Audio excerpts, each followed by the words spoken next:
Shame dies when stories are told in safe spaces.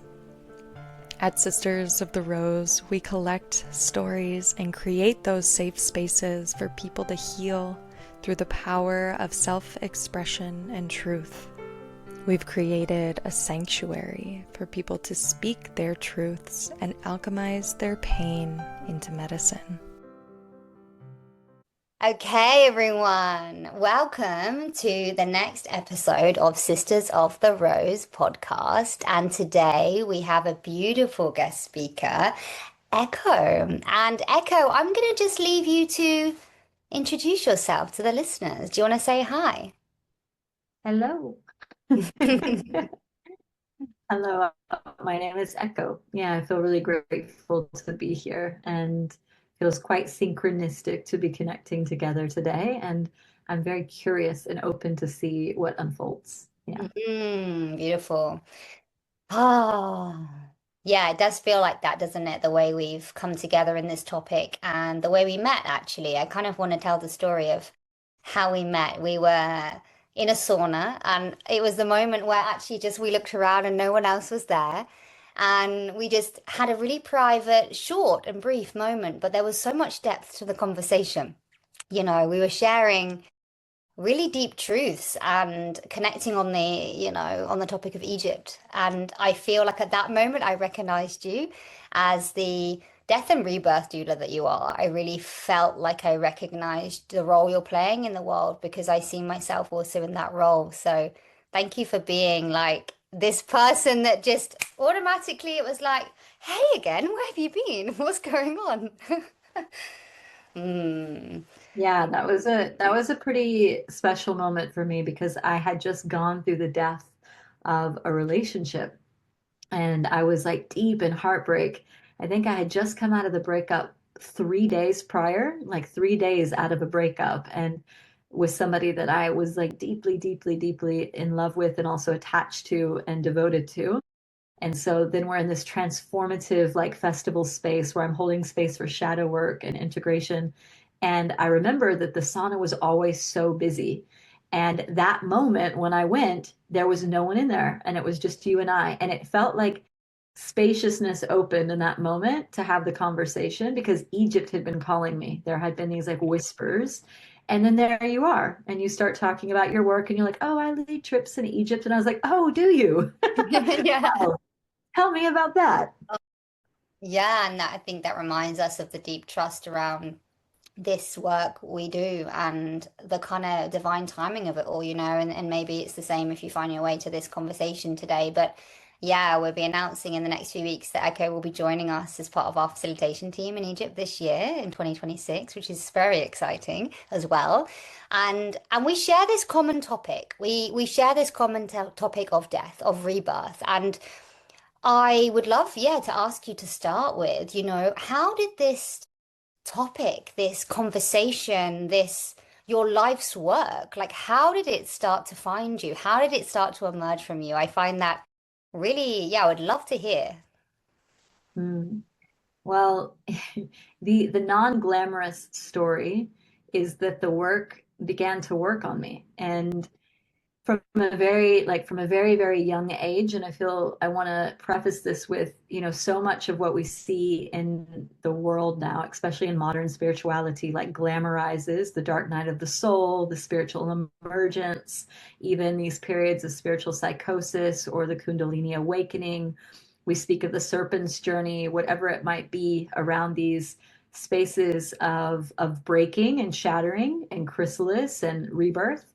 And I didn't enter it, on some kind of course or this beautiful path of like luminant radiance that I was like looking towards becoming the butterfly. I mean, it was an absolute like annihilation of self and an absolute shattering, just a complete breaking of my heart in so many ways. And it really began with the heartbreak of humanity, like coming into life, not having attachment figures that could really hold me, that didn't know love themselves, that were conditioned by a society that was founded on distortion and greed and exploitation of the heart, really. And so there was this like childlike innocence that we're all born with, that just like wanted to love so deeply, and was like looking out at the world and being mirrored back a lot of distortion through a really troubled childhood.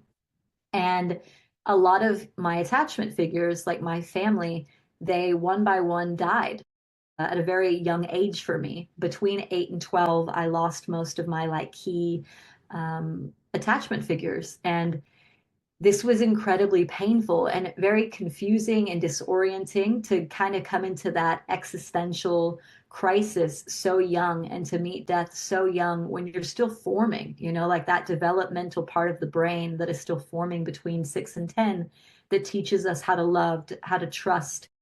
Everything was just breaking and expanding and contracting, and it was chaos. It was quite a bit of chaos. And I spent quite a bit of my adolescent years in, yeah, I mean, all of them, like, to be honest, all of them were in victimhood. I was totally in a victim mindset, in victim consciousness, for good reason, because I had been hurt, and I had had distrust kind of projected into my field from a very early age, and grief and loss. And I wasn't taught by elders. I wasn't taught by any rites of passage that grief could be a beautiful teacher, that death was a beautiful teacher.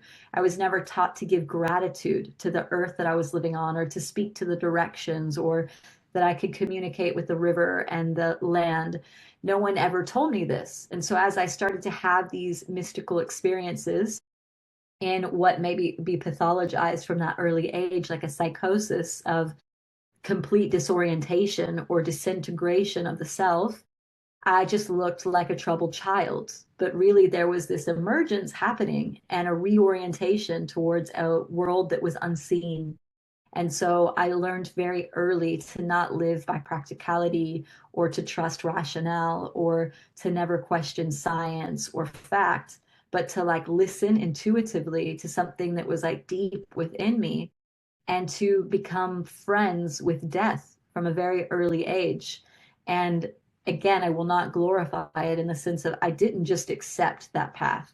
I fought it like tooth and nail for honestly like 3 decades. And it was just kind of like death was speaking to me through life as the same. And because I took it so personal, and because I had that victim consciousness lens that we have from the conditioning that we have, I wasn't allowing these emergences to move through me. I was blocking them. I was trying to define them away. I was trying to meditate them or yoga them or travel them out. And in reality, it was like through going into the deep death and being like, you know what? Kill me off, like internally, not a physical death, but really just take me deep, deep, deep, deep into the descent.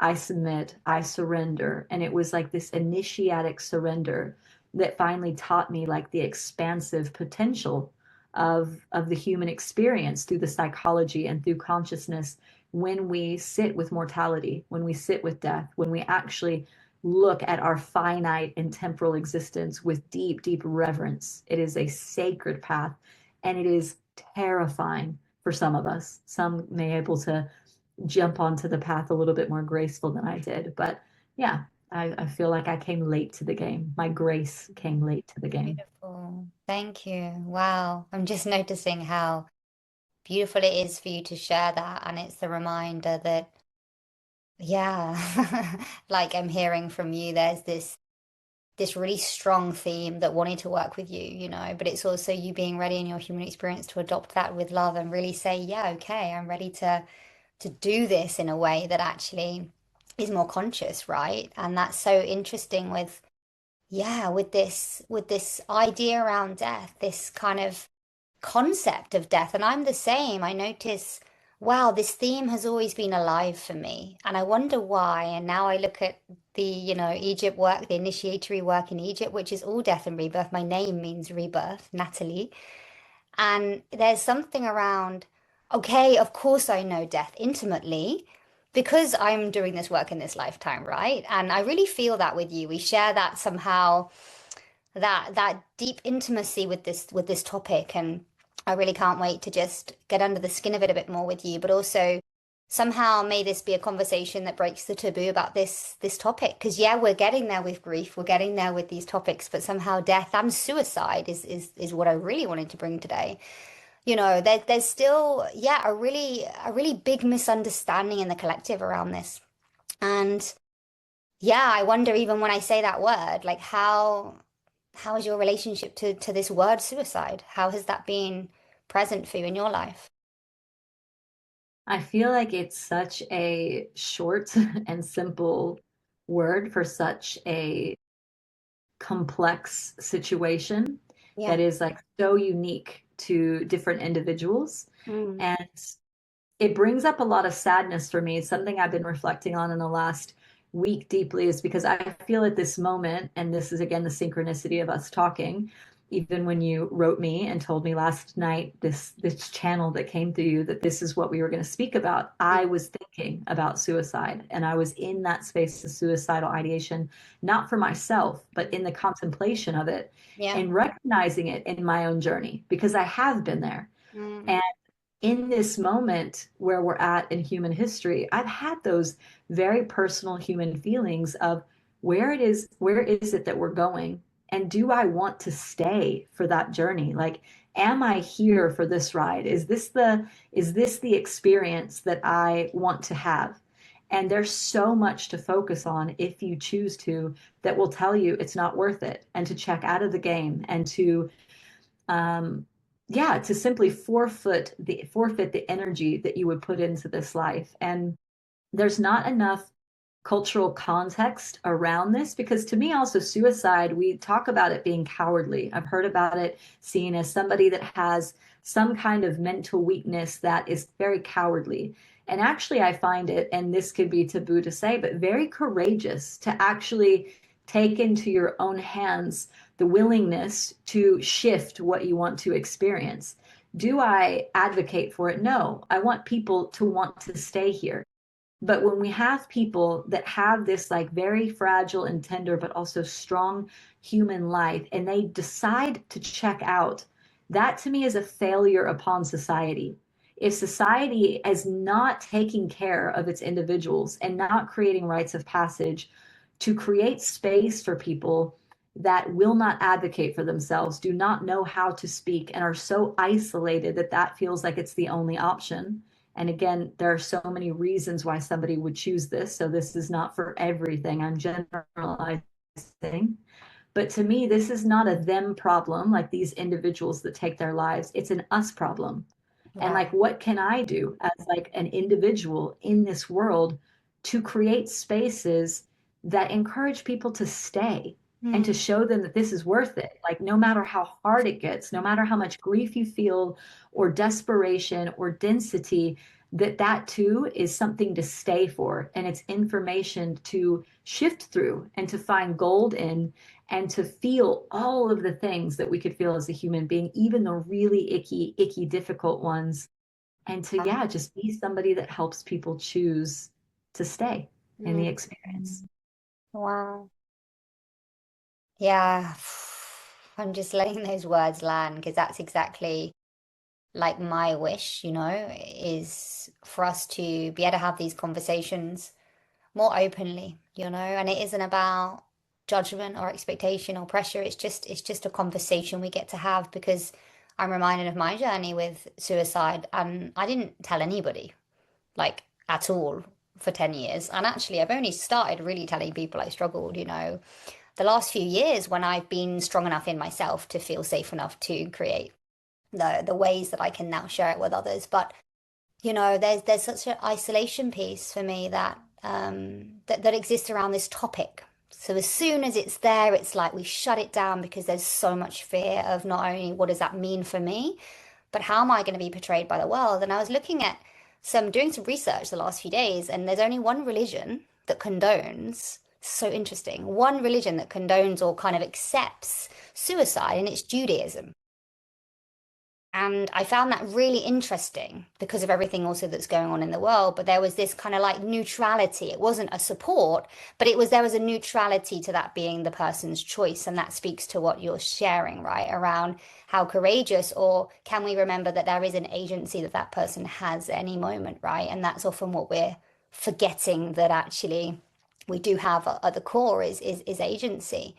Yeah, thank you for sharing that. It speaks to me on many levels. And there's been times I wanted to start this conversation and like pulled back. And I think this beginning, this marks a beginning of something. We don't know what, but actually we also know that the ancient Egyptians, like they mastered death, well, initiation by death. They knew death and the rites of passage work around death more than anyone. So it's not a surprise that we're bringing this topic into the initiations in Egypt, and also they're a part of this conversation somehow, right? Because you look at Varanasi, India, like so many cultures, and their relationship to death is just very sacred, as you say, very sacred and very ritualized.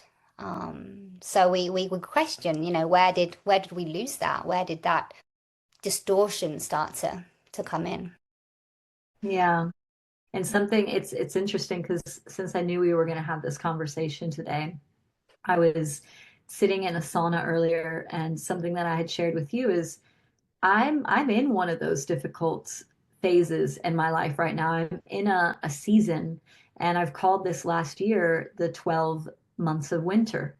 And it's felt like that. It's felt like 12 months of winter this last year, and about 3 years in what may be called a dark night of the soul.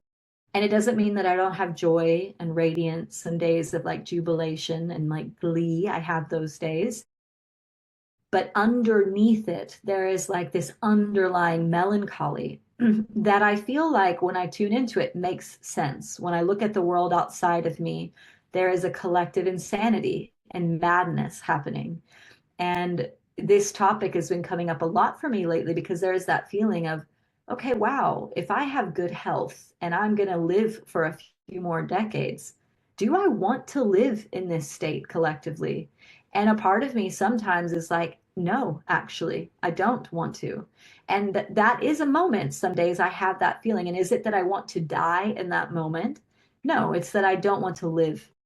And Jordan Peterson said this a few years ago, and it touched me so deeply because I also had not shared with so many people my own suicidal like attempts and the things that I had gone through as a young girl who was really struggling and didn't know how to stay in the experience. And he spoke of his suicidal ideation, and he said, people just didn't understand me. He said, it wasn't that I wanted to die, it's that I no longer wanted to live, and death was the only option. He said, if there was another option, I would have been open to choosing that. But because this was the only option, Yeah. then I began to ideate on that. Yeah. Wow.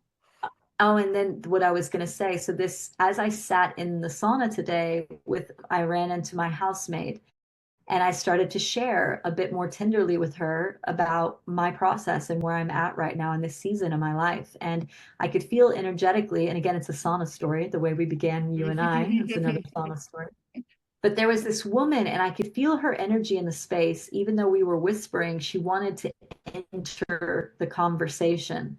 And at some point, she just interjected.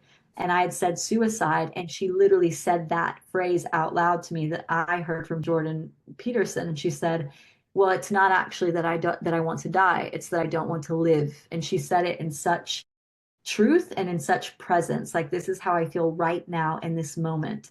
And Wow. it just brought this stillness to the space of how beautiful is it that we're sitting in that space and we bring this up, and finally this woman gets to say this thing that she's been feeling that maybe no one's asked. Yeah. And Wow. so we had a beautiful conversation and a beautiful connection. And what a beautiful thing to have a connection over disconnection. We're Wow. connected over the fact that we feel disconnected from this thing that we want, which is life, but we're struggling. And it alleviated something in me lifted out of that fog of, do I want to be here? Yeah. Wow. Thank you. And I think that's really powerful for those listening, because for me, what I'm hearing when you share that is permission.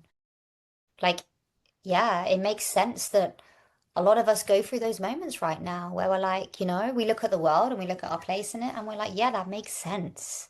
This feeling that we're feeling makes sense, right? And that really gives permission for us to feel it, actually, right? Because that's the invitation. It's about feeling the truth of what's alive and the pain and the grief that that brings and moving that energy through our body. And somehow I feel like that statement will stay with so many when they listen, because in those moments they can at least remember, like, yeah, actually, that might make sense right now. And so yeah, thank you. That's really, really powerful. And one thing that is coming in my mind when you're sharing is the first time I accepted my own relationship to suicide over the years was when I actually was studying the Kabbalah. It's funny, around Judaism again.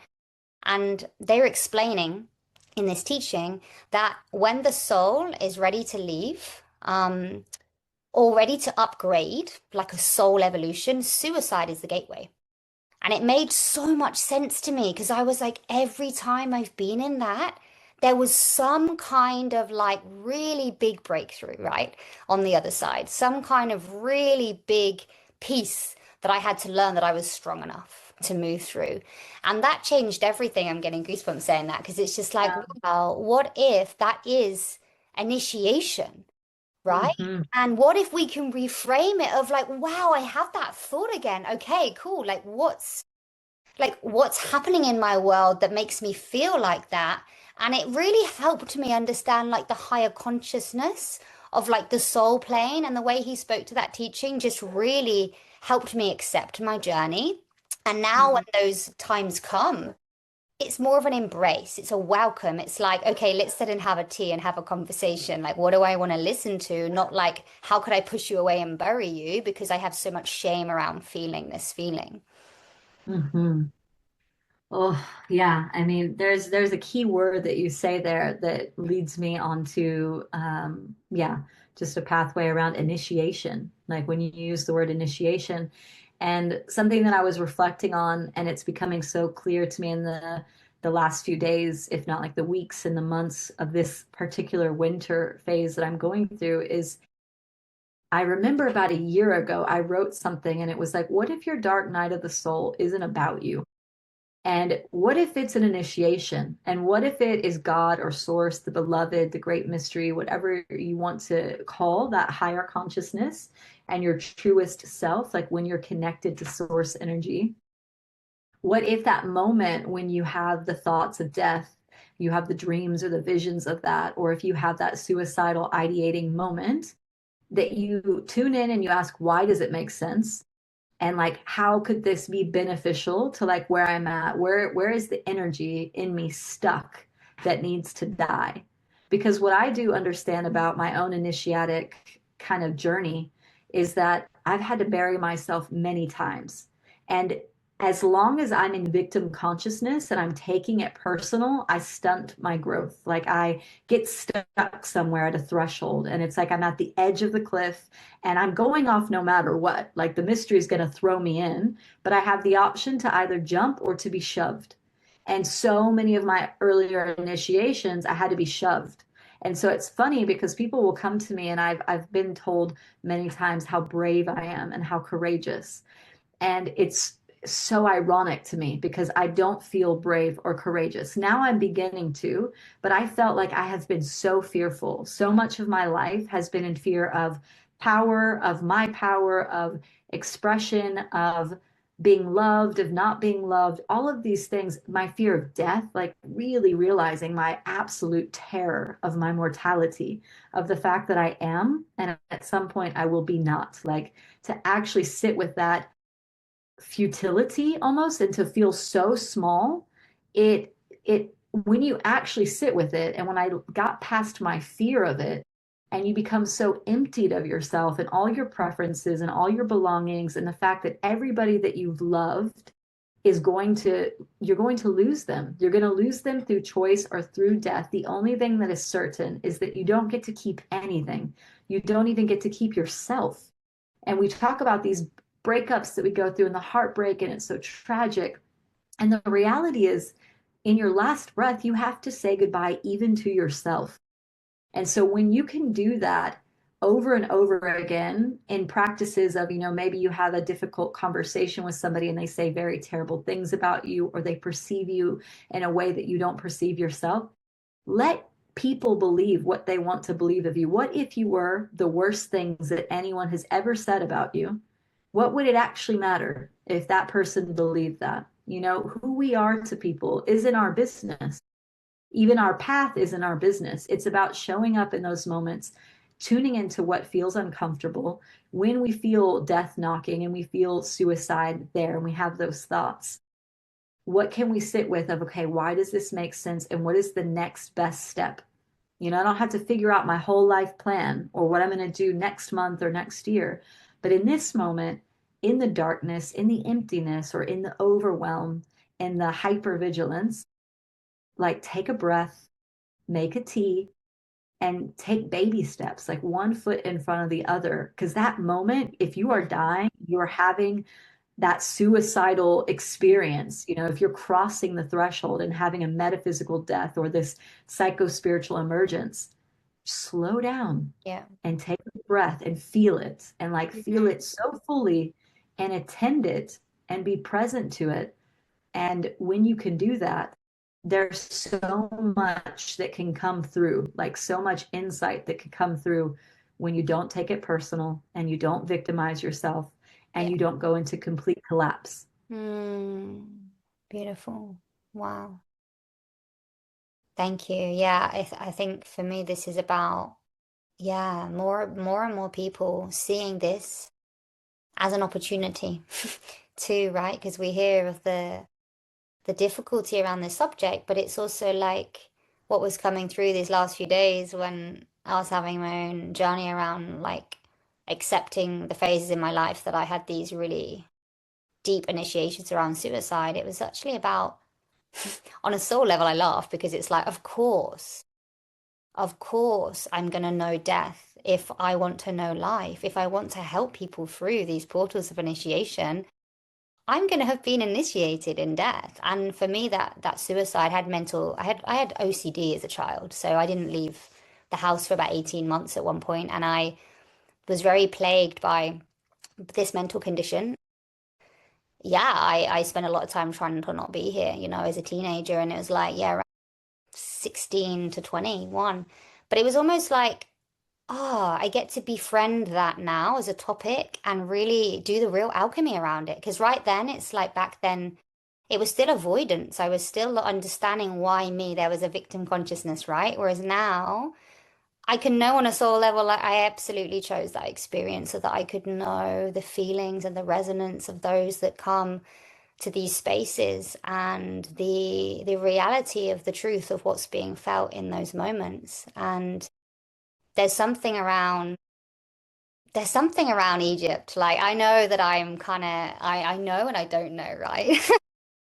We do know the power of this land and the power of the rites of passage and the power of some ancient templates that actually were being used that somehow right now we're remembering as a collective. What's really beautiful is that there's people around us that can start to have this conversation, right? Because then,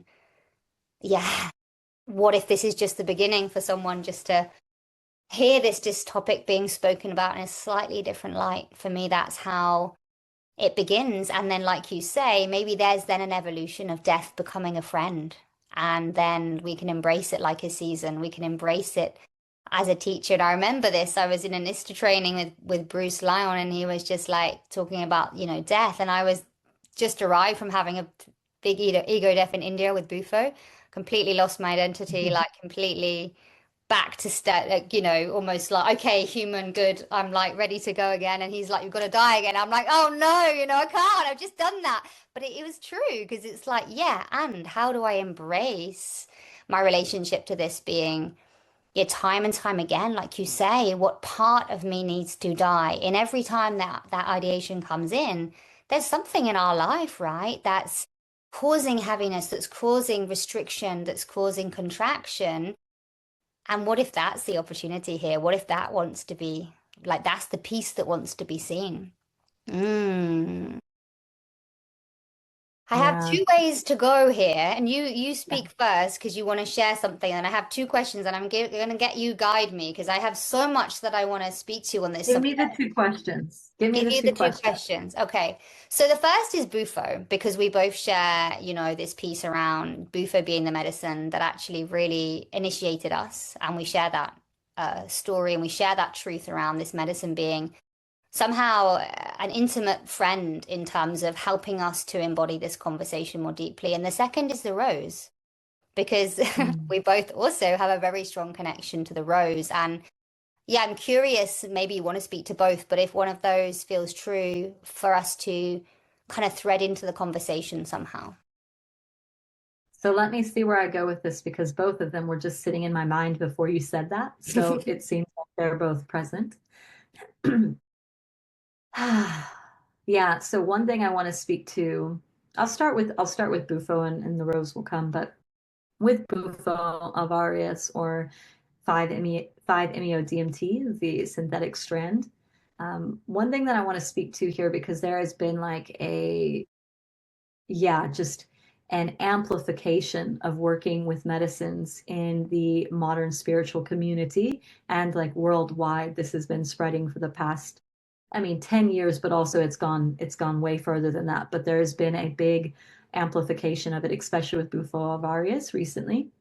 And this medicine is the strongest entheogen known to man. And at this point, we don't even call it a psychedelic. We call it an entheogen, which is beyond the mind. Psychedelic is within. Mm, And we need to understand like the significance of it having its own name and mm, the potency of it as well, because this is something now that people are just starting to be curious about and they want to go have an experience and they aren't at all they don't have the conditions around them or the circumstances to create an integration of what this medicine can open within the psyche. mm, And mm. so I want to speak to this because in my own experience, I had quite an interesting initiation that I won't go into full detail here, but I would say it was an initiation that wasn't in integrity, which Mm, I think many people will be initiated with this medicine out of integrity, meaning not knowing, I hadn't done psychedelics or entheogens in my life. I was completely sober until my mid 30s. And this psychedelic journey or this entheogenic journey that I had a high dose of Bufo alvarius and I completely had a dissolution.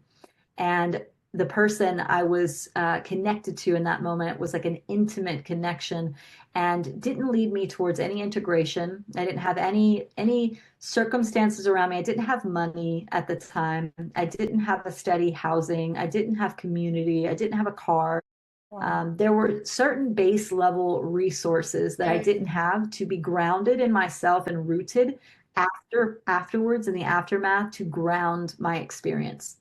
And so for anyone that's wanting to go into this kind of experience, it is profound. It is like blowing up all the file cabinets in your mind and everything going into the air. And if you have the correct integration tools, putting each file in like one paper by one paper to have like a stronger foundation of where you operate from. mm. And so I just want to Yeah, preface what I'm saying now with that of yeah. please tread lightly into that world because it's not something to just experience. Mm. Thank you. So that said, this medicine, I feel incredibly grateful because the amount of trauma and the amount of unhealed activations in my body from a lifetime of abandonment and child trauma.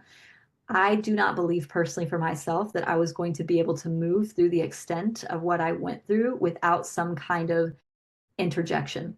And psychedelics and entheogenic use was super helpful for me. And Mm, so for me, I do believe that I had the right circumstances to go through that spiritual psychosis and mm, that mm. breakdown and that disintegration, but it was brutal. At the Yeah. time, it felt like complete annihilation. And it continued, even though my life went on. I had a career, I was succeeding because in some ways I was channeling and I was orienting in a way Mm, that was coherent to people and they could receive me. but base level, being able to cook for myself, being able to put myself to sleep at the right time, taking care of myself, like mothering myself, was it was not steady and it was shaky. And I'm glad that I made my way through it, because it was one of the most profound journeys that I could have ever been on. And it really gave me back my agency and really helped me take myself out of victim consciousness. And under the wrong circumstances and not having the right resources, people that are entering into the field of psychedelics and entheogens, they are taking themselves into states of psychosis and emergence. Yeah. Mm-hmm. And it's frightening, because we need these spaces, we need these tools and these medicines to help wake people up, which is incredible that we have these resources at our fingertips. Yeah. But we need to learn how to hold each other and how to hold a proper container. And yeah, and so I'll weave to the rose now, actually, from that. The path of the rose for me, and it's still unfolding, and it's interesting that we're having this conversation, because I'm actually in talks with a tattoo artist now to actually have a rose tattooed on my neck. This path, the rose, to me, when we pluck like consciousness, when we come into birth, to me, we are like a flower that is being plucked from consciousness. So when you are given birth, you're also simultaneously given death. Just the way that when you pick a beautiful rose from the stem and it hasn't budded yet, yes, you will have the blossoming of that, but because you've picked it from source, you've taken it from the ground, you've also given it a death. And for me, it's about that time between, like, life is the blossoming. It's also the drying out of, it's also the dissolving and the decomposition. And so we thrive in a season of cultivating. Like, we want aliveness. Like, we have done everything we can in capitalism and under a patriarchal system to extend like the blossoming period. But the drying out period, the wilting period, and the decomposing period, which are so important for revitalization and the cycle of life, we've tried to get rid of those. And so for me, the path of the rose is accepting life while also accepting death. Wow. And knowing that both are simultaneous. And I think it's an old, I want to say, don't remember what lineage it comes from, but there's this parable that says the first step of life is death. And I really love that. And I've had experiences of that where I feel as if I'm in a death portal, and I'll call it a death portal, but I'll also realize that I'm in the birth canal, and that both are dark and moist and like fertile. But while I'm in one descending, I'm in another rising, and they're happening simultaneously. Yeah. Yeah.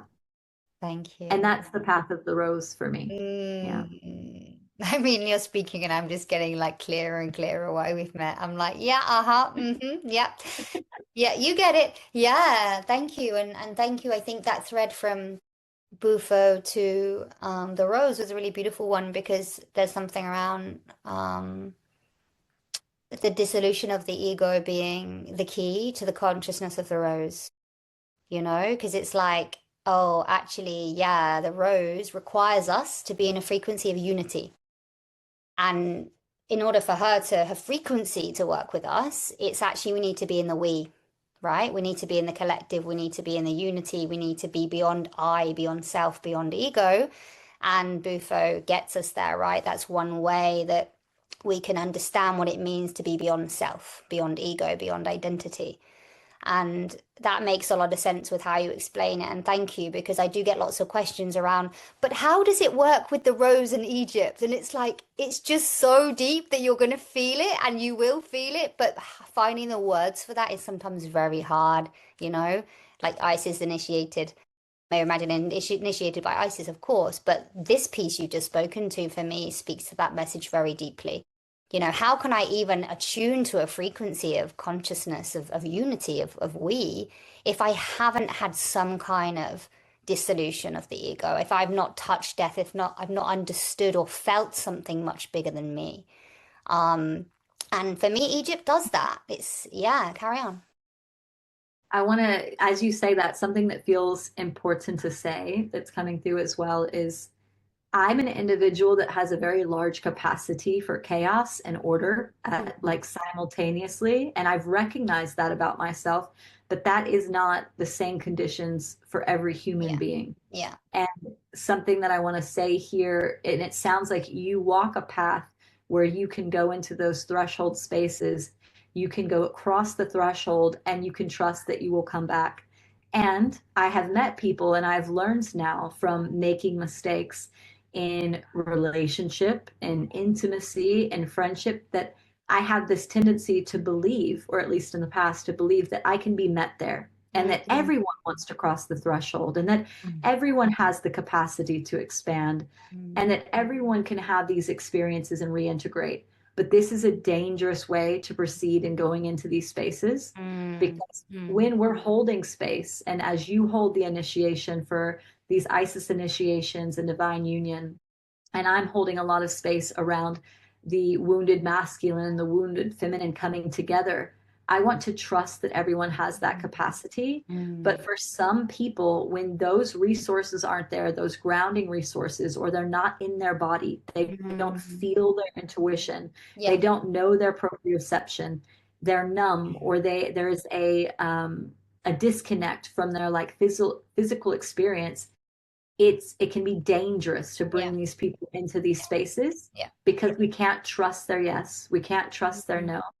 And so I want to speak to that for anyone listening, that these are big, psychologically shifting, like consciousness expanding topics that we're talking about.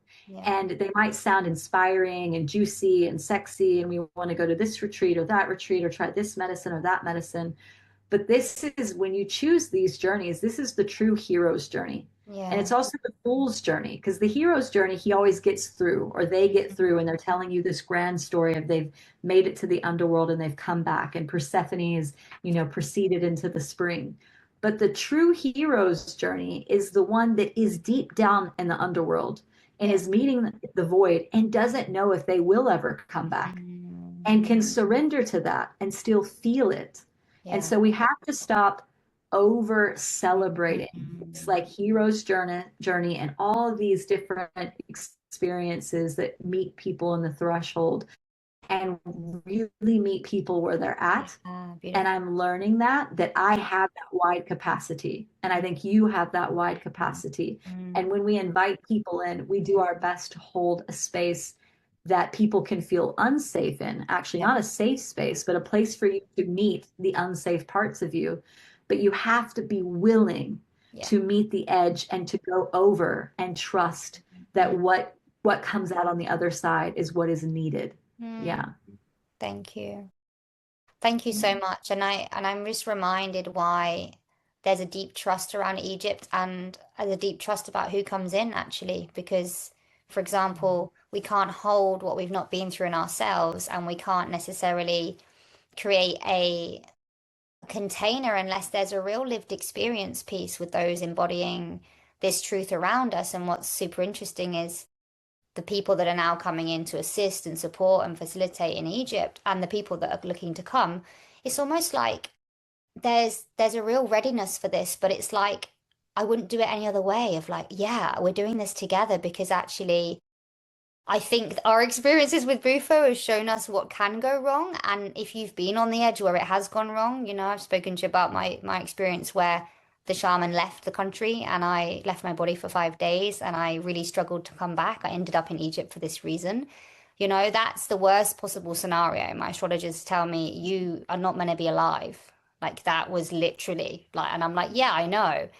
And there's a massive caution now, because actually we have to be take responsibility, I think, for the awareness and I guess the strength of the initiation, and really attune to whether someone thinks they're ready or whether they actually embody whether they're truly really ready, right? And more and more now it's about also being really open to saying that people aren't ready, and being able to hold that integrity as well, layer by layer, if we feel like actually there's just a blind spot or something that's missing. And thank you for also, I feel like you're also coming in with another blind spot for me around that, right? Like how can I hold the integrity through the sacred mirror of each other? because actually we might miss something, but as long as we can all hold the integrity of the container, then actually we're more likely to be in truth to whatever wants to come through in that moment, and not let kind of our ideas or, you know, stories get in the way. Well, and also, something to note here is, as a death doula, we speak to people that are transitioning. If somebody knows that they're dying, if they have a disease, or if they're choosing end of life services because they know that they have something that is going to create a lot of suffering for them for the next few years, and they would rather not, put their families through that, or they themselves go through that pain. Um, there's a there's a desired outcome in how we want to die. So you can make up a whole life, end of life plan for how you would like to die.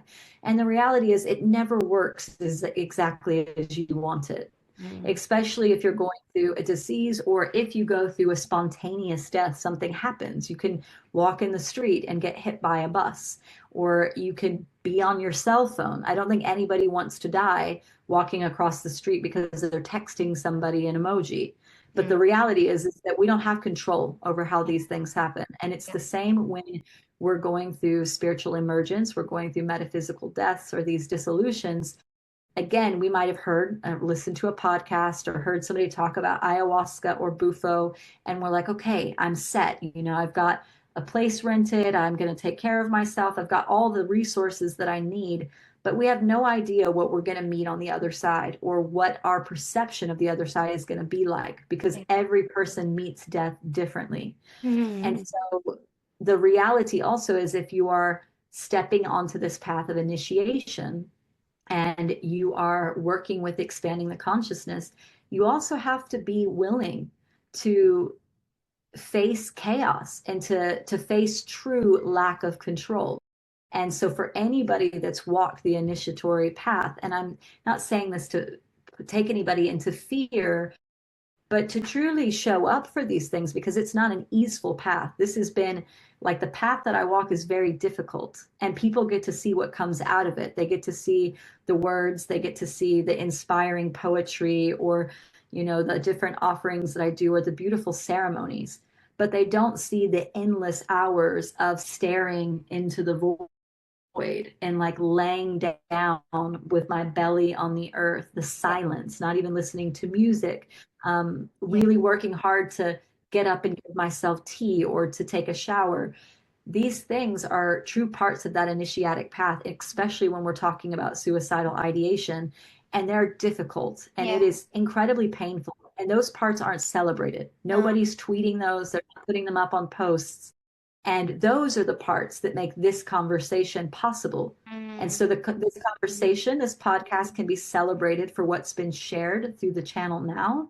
But in reality, tears have been shed, selves have been buried. Like, both of us have buried many past versions of ourselves.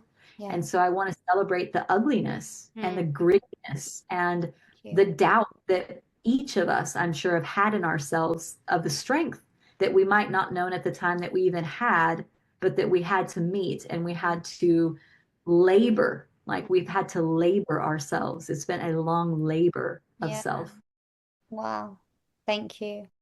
It's really, it's really powerful to be, it's like anything, right? We see someone and we see the role and what we project onto them as, like, they've made it or they're strong. And it's like, we have no idea, actually. And that's actually hit the nail on the head with why I want to have conversations about suicide. It isn't about taking this lightly, it's really about accessing the human dimension of how hard these rites of passages are and what strength it takes, and to be really hold both sides of that story, of that conversation, right? Because actually we're often just showing one side, and how can we be in honor to the truth of actually all of it, right? Because we know that there's a represent of the frequency that we meet is a result of the deaths and the descent and the work we do on the other side. And there's something about spiritual crisis being this doorway. So when I had Bufo, like, I went into my grandma's schizophrenia. So I'd taken her name, Ruby, and I'd gone into all of her trauma. And actually my biggest fear at that point was going mad, because I had OCD as a child. And so my biggest fear was to go crazy. And that's what I went into, and which is why I went into psychosis. And there's something around spiritual crisis is a doorway. But thank you for naming the fact that actually we need to know the cost and we need to understand the resource that we need to set up for ourselves and really ask us the question of like, is that a choice that I'm willing, do I really truly choose that in this life? Do I have agency over that? And is it my truth to go through this initiation? And if so, full steam ahead. But somehow like, yeah, a radical acceptance of seeing through the stories or ideas around this topic. And I feel like this is also releasing something from me because I have 4 planets in Scorpio, but also there was an addiction to this death piece for me for a while of like the intensity of it, right? And we also don't need, I got to a point recently, I'm like, okay, yeah, I work with death, I do these pieces, I will always do my work in Egypt. And kind of want to like learn how to live a bit, you know? It's like I kind of want to just like find my joy. And like when I released that, it was actually really, really powerful for me. So that's the invitation, isn't it? Yes, death, we can go through these portals of rites of passage. And is it really getting us closer to life? And that's the powerful question to ask ourselves in these moments, right? Do I feel more alive? Or is that some element, and I'm speaking to my own past around this, but is there some element of myself that's addicted to the suffering of being also in that descent? Because we only go as high as we go low, and are we getting stuck in any moment? Are we getting stuck in any identity? Are we getting stuck in any opposite, right?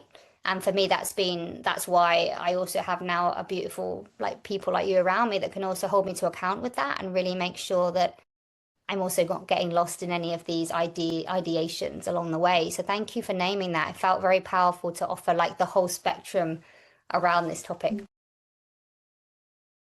Yeah. And you can also, like, something I have instilled in myself this year is boundaries with the mystery.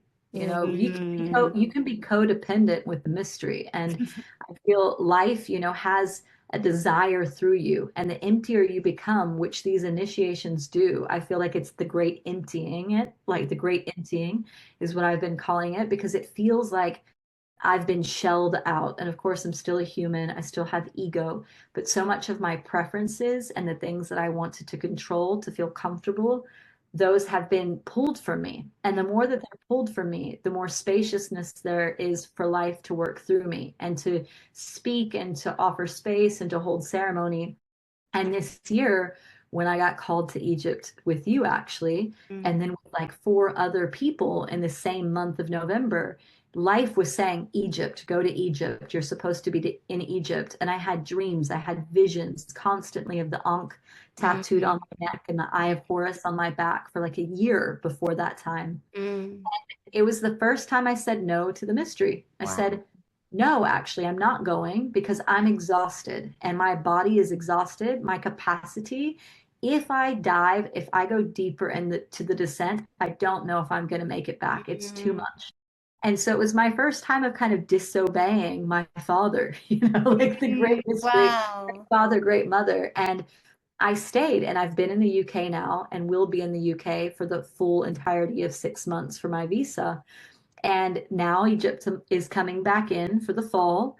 But Yeah. I can feel that because I've been through so many of these different emergences, as we want to call them, or dark nights, or periods of psychosis, that it felt like it was going to be too much for my nervous system. I would have gone into victim consciousness and I would have felt bad for myself. And I wouldn't have had the resources or the community around me in the middle of Egypt to go through this Yeah. experience. Wow. And so I decided to be bored in a sense, to stay in a small room in England and to sit in the winter and to like let the winter nourish me. And so this is one thing else that I want to say on this part is that I feel that we are moving into like a collective time of great emergence collectively, that you're starting to see insanity and madness on a ridiculous level in the world in all different areas, whether it's religion, whether it's crime, gender, aesthetics. I mean, what we see women doing to their bodies these days, there is a mass hysteria Yeah. of like capitalism embodied in very distorted ways in the male body, the female body, across the spectrum of gender and how we relate to gender and sexuality. It feels like collectively we're in an existential crisis. Hmm. And so I feel that so many people, and it's not even that I feel, I see it, because as a grief counselor, the clients that are coming in and the people that I'm working with, they want a pathology. They want to be told that they're schizophrenic or that they're bipolar or that they're depressed. But what I feel is what you're feeling makes sense. Like Yeah. what you're living in, and many of them are bound by the structures of the matrix, by a system that doesn't work for them. Wow. And so for anyone that's listening to this conversation and feeling yourself slip into that liminal space that feels like hysteria, or you stop trusting yourself or understanding and just trusting the way that you're seeing the world in front of you, Mm. give yourself a little bit of patience and a break and find the right people to communicate with that will not pathologize you. Because the moment you go to somebody that is a cognitive psychologist, it's going to be their job to find a Yeah. mental pattern that is not typical and to give you a medication so that you act in a typical way.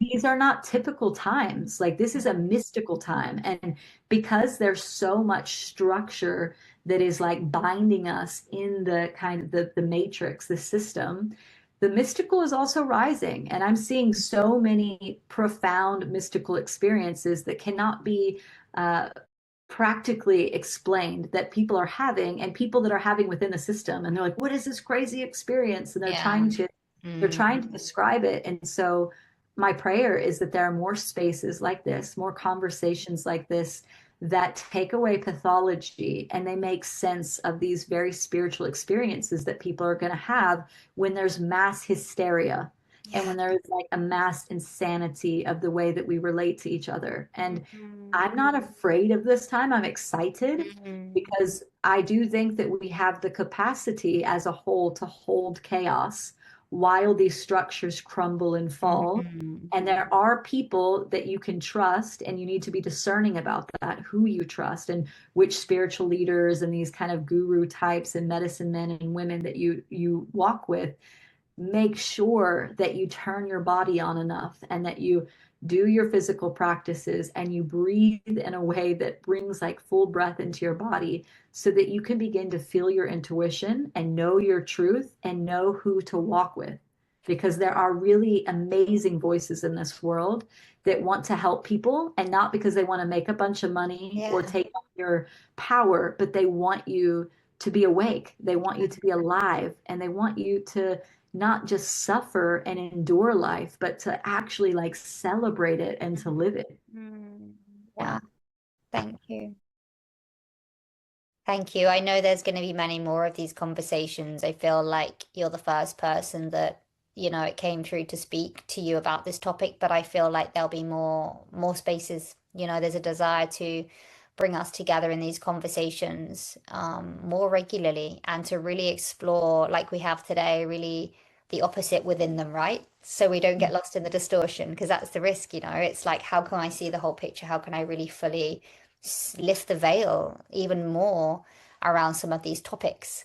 And I just want to share how safe and beautiful and, like, yeah, how touched I've been, one, by your excitement to come and do this with me, because it wouldn't be welcomed by everyone, and two, just this deep trust you have around this journey. And I love what you shared around saying no and creating boundaries with source, with spirit. And I think this is a really interesting one, right? About people also really honoring the human experience right now, of like bypassing the human. It's not sustainable. And that's actually really the work we're trying to bring in Egypt, is a very embodied experience, a very grounded experience, where we actually go to the temples and we do these rituals, but it's like through the body, and for me, that piece around you saying no when I'm ready, yeah, somehow that feels like an invitation for others around these initiations. Maybe it's not ever, but if it is, let that be on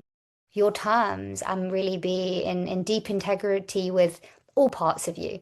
soul and human, sky and earth. And that's the time we're in, right? Like somehow blending those two very opposite worlds into one.